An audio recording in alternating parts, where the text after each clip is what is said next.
Hello traders, this is Blake Morrow and you are listening to the week ahead video for February 7th, 2021. Hope everybody's having a great weekend thus far. I hope you guys all had a great week because I'm going to tell you I didn't have a great week. And I know there's a lot of people on social media, on YouTube, on Twitter, on whatnot that they tell you, trading is always rainbows and unicorns and you can always make money, but you all are smart enough to understand that that doesn't always happen. And last week was a case in point for me where I had a very rough week of trading.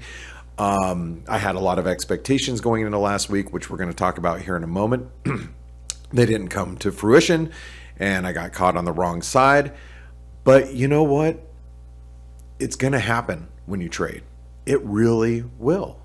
And if you listen to people that won't tell you that, you're probably in the wrong spot. You need to stop listening. But the good news is if you're with a community like ForexAnalytix, you have people in your community that undoubtedly were on the right side. I had a lot of traders that were on the right side. So if you guys haven't tried ForexAnalytix, make sure you do so. It's $1 for 10 days. It gets you the premium version. You can download the app. Well, you need the app for either version. You don't need the app, but it helps. Even if you're with the light version for $19 a month, the premium version, you can try it out. $1 and download it.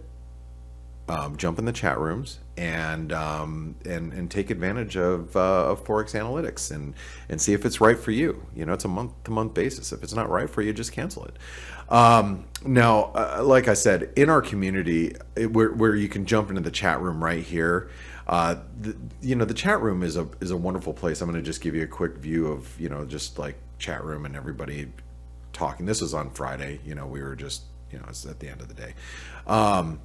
But there's so many people that actually caught the right side of this market this last week. But let me tell you a little bit about my expectations of last week. So last week, I'm taking you over to TradingView. You could do this also in ForexAnalytix too. If you can go to your live charting over here, and then you can pop out the charts if you want, and you can go into all of your charts from here. I have mine preset with certain colors over for our team, and that's why I can draw on them here, and it's much easier for me to do this for this video. And plus our team over the weekend uploads all the basic technical analysis. Steve I think actually is working right now on the basic technical analysis for a lot of these currencies and end of week analysis, so you can check that out as they get updated throughout the weekend. And then throughout the week, that's where my updates really come into play. Excuse me. So let me tell you about my expectations of last week. So last week, if you don't recall, and this is what made it really difficult, we had and if you look at the last week's candle, we had a bearish outside day, weekly candle in the S&P. We closed on channel support. A lot of this was because of the GameStop situation, if you guys recall that, and I'm sure you do, which I can pull up the chart here in a moment. But if you look at this week, I mean, when you see this type of reaction, my thought process was while we had a really negative week last week, so when you get a rally back, which I expected a bounce back in equities. I would be selling into the rally. Well, obviously it continued to rally and it didn't stop, and we actually rallied at all-time highs. So when you get caught on the wrong side of that, it hurts. And it's very rare. I'm gonna, when I say very rare, I would say probably, I don't know, if I had to throw a number at it, maybe 25% of the time, you see such a bearish weekly or weekly candle, and for it to reverse and give us an outside week going the other direction, that just doesn't happen that often. I've seen very bearish candles or very bullish candles, either or, and then they give us a hammer, and then we see some sort of bounce at the end of the week, and we're like, okay, well, that ended that. But to see a complete reversal by the end of the week, That's tough to see now, and it doesn't happen very often. I think 25% would probably be pretty generous. Okay, now let's talk a little bit about GameStop, because this really plays into what had happened last week. So last week, we were looking at GameStop. I think we talked about it on the week ahead video. I'd have to go back and listen, but I'll just kind of give you a brief overview of what happened here. GameStop, the risk was that it was going to continue higher. And if it continued higher last week, look at the weekly candle. Okay. If it continued higher last week, which I didn't think it was, first of all, I've always believed that GameStop is, going to go right back to where it started. I just wasn't sure if it was going to continue higher before moving lower. And when the market was basically, thinking that GameStop might continue to squeeze, the risk is that all those funds that were short GameStop would take bigger losses, and they'd have to deleverage out of some equities, and then you would see the equity markets maybe pull back a little bit further. That was the risk. But in all actuality, GameStop reversed, right? It reversed lower, and actually drew in more monies from the hedge fund community, like Point72 and other hedge funds that were playing on the short side of GameStop. And when they raise more money, then it gets plowed right back into equities, and boom, takes us to new highs. So it was a really big short squeeze for the equity markets. A lot of volatility here, and I guess you could say, ironically, the whole Wall Street bets trying to take it to the man, it worked for GameStop, but it probably inflated the balance sheets of some other hedge funds out there, ironically. So did they really win? I don't know. Jury's out. But I'm just giving you guys a brief overview of what happened in equities. So why is that important with currencies? Because, for me, I was playing the, short commodity currency play.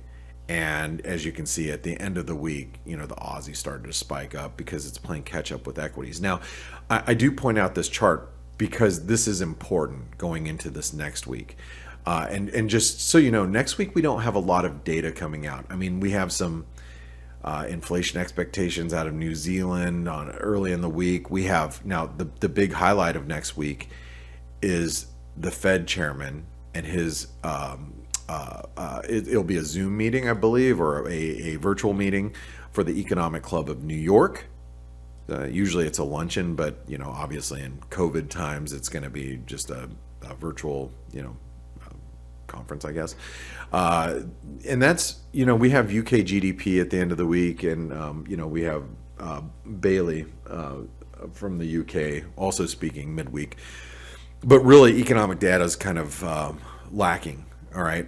But I still feel that, as we rally in equities, it's going to pull up the Aussie dollar a little further, and maybe the commodity currencies a little higher as a whole. But I need to express to you guys the divergence that we're seeing between the equity markets. And let me pull up the S&P here. The equity markets, as you can see, they hit, the S&P is hitting new all-time highs. And this is, the S&P is in green, teal green here. And you can see the Aussie dollar is really lagging, okay? But that's not the only currency that's doing that. If you look at other commodity currencies too. Now, before I go any further, let me mention this. As you're watching this video, like I said, look, I didn't have a great week last week. And as a trader, you're going to have good weeks, you're going to have bad weeks, and you're going to have good months, you're going to have bad months. And if you don't come to that realization, it's really going to weigh on you psychologically over time. And I've been doing this for over 20 years. So, I'm going to tell you guys, sometimes there are good days and sometimes there's bad days, and that's just kind of it. But if you feel that our videos are beneficial to you in preparing you for the next week of trading, generally speaking, give us a thumbs up and like this video and subscribe And also share it on social media. If you see us on YouTube, share it. Give us that thumbs up. If you see us on Twitter, retweet it. If you see us on LinkedIn, share it, or Facebook. Please do. It means a lot to me, and it means a lot to our team that works on the weekend to make sure these videos come to you for free. Thank you so much. I really appreciate it. Our team really appreciates it. All of us at ForexAnalytix. Okay? All right, let's continue on. So, you take the Aussie's diverging, right? Dollar Canadian. I mean, look, this is an inverse relationship, mirror image.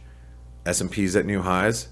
Yeah, the dollar Canadian's, still basing. Looks like we could probably trade back down towards 127, especially that we've come out of this triangle. Sure, but it's still divergent. At some point, S&Ps will come down. At some point, we will see a sell-off in equities, believe it or not. It may not be next week, but, we'll see. And when that happens, you're probably going to see these commodity currencies really come under pressure. Dollar Mexican peso. Yeah, it slipped at the end of the week. And yes, we're holding a major downtrend line. But I'm going to tell you, if equities come down, like this, if equities come down, you're going to see the dollar Mexican peso break above 2070, key resistance, right? As we build this huge base and it diverges away. And same with the US dollar Norwegian krona that, is sitting right on a major multi-month trend line.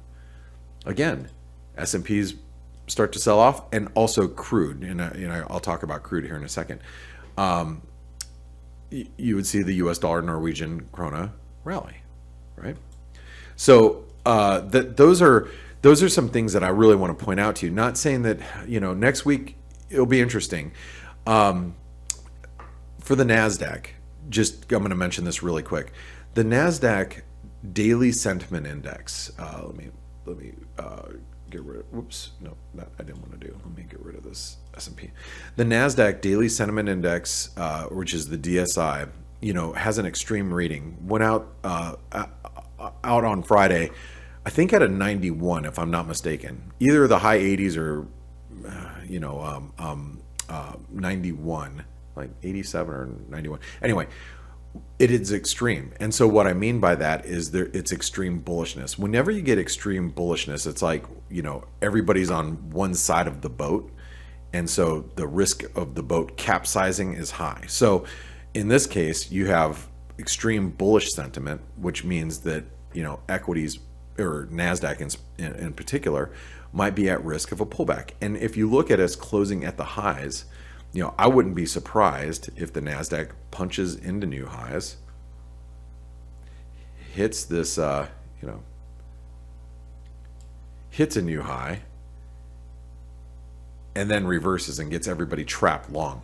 Now, again, that's, we'll see what happens at the beginning of the week. But we closed at the highs, not only in the NASDAQ, but also in the S&P. So there is a risk that we continue, but will it sustain? And if it doesn't, and we do see a bit of a reversal or a bit of a pullback, then these commodity currencies will pull back probably as well. And so I wanted to point out the divergence that we're seeing in there. One of the other things I also have to point this out is, look at the euro dollar. The euro dollar was breaking lower. We broke below 120, tripped a bunch of stops. I was really thinking that we might pull back towards 1920, 119.20. We actually stopped short of that. And if you listen to the daily, webinar, let me grab the blue line, this one right here. If you listen to the F.A.C.E webinar that we do every weekday, that is free, by the way, and the link is in this description of this video if you're watching us on YouTube, if you don't know how to listen in every morning, if you live in the United States or North America, rather. If you're in Europe, it's obviously in the afternoon, but it's free. And you guys would have known that I was looking for 119.20. Excuse me. We didn't quite reach 119.20. We got really close, and then obviously non-farm payroll, it bounced. And so now we had a false breakdown below 120. We had a false breakdown below this trend line. Will it stick?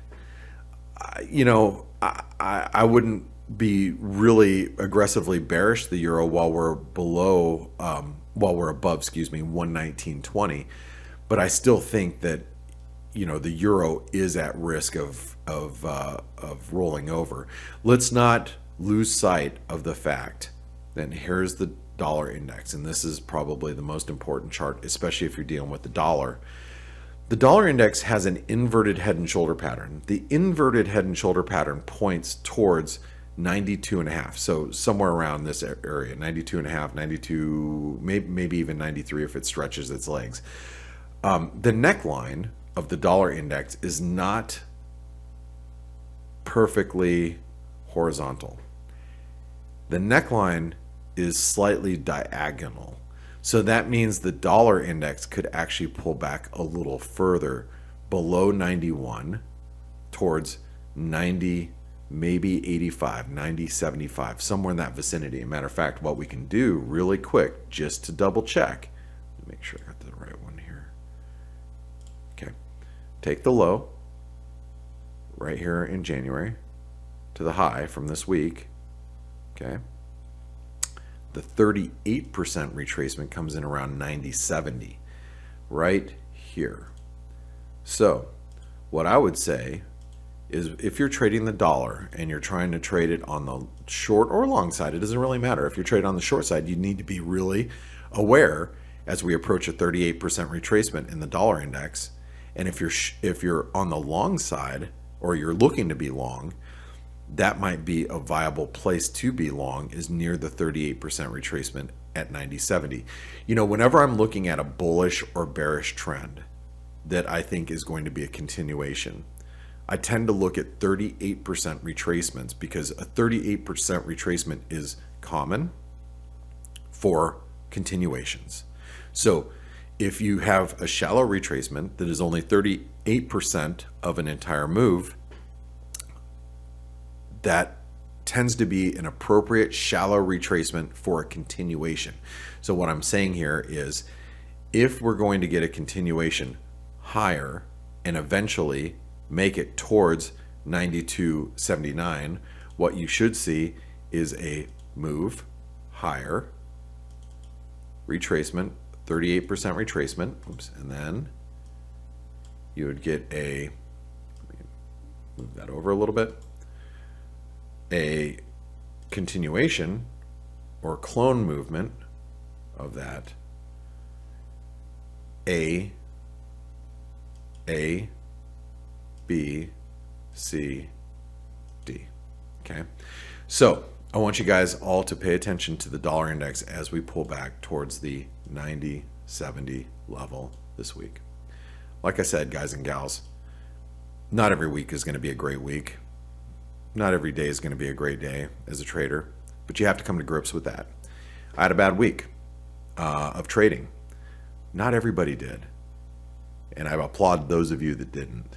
I truly do, because ultimately I just want you all to be successful. But I also want to state, if you think that this video is going to be beneficial for you going into next week, again, please give us a thumbs up. I'd appreciate it. I really would. All right, my name is Blake Morrow with ForexAnalytix. I hope you guys have a great week. I hope I can turn my week around next week, and I will see you on the week ahead in the following week, or on the F.A.C.E webinar on Monday morning. We'll talk to you soon. Have a great remainder of your weekend. Thank you.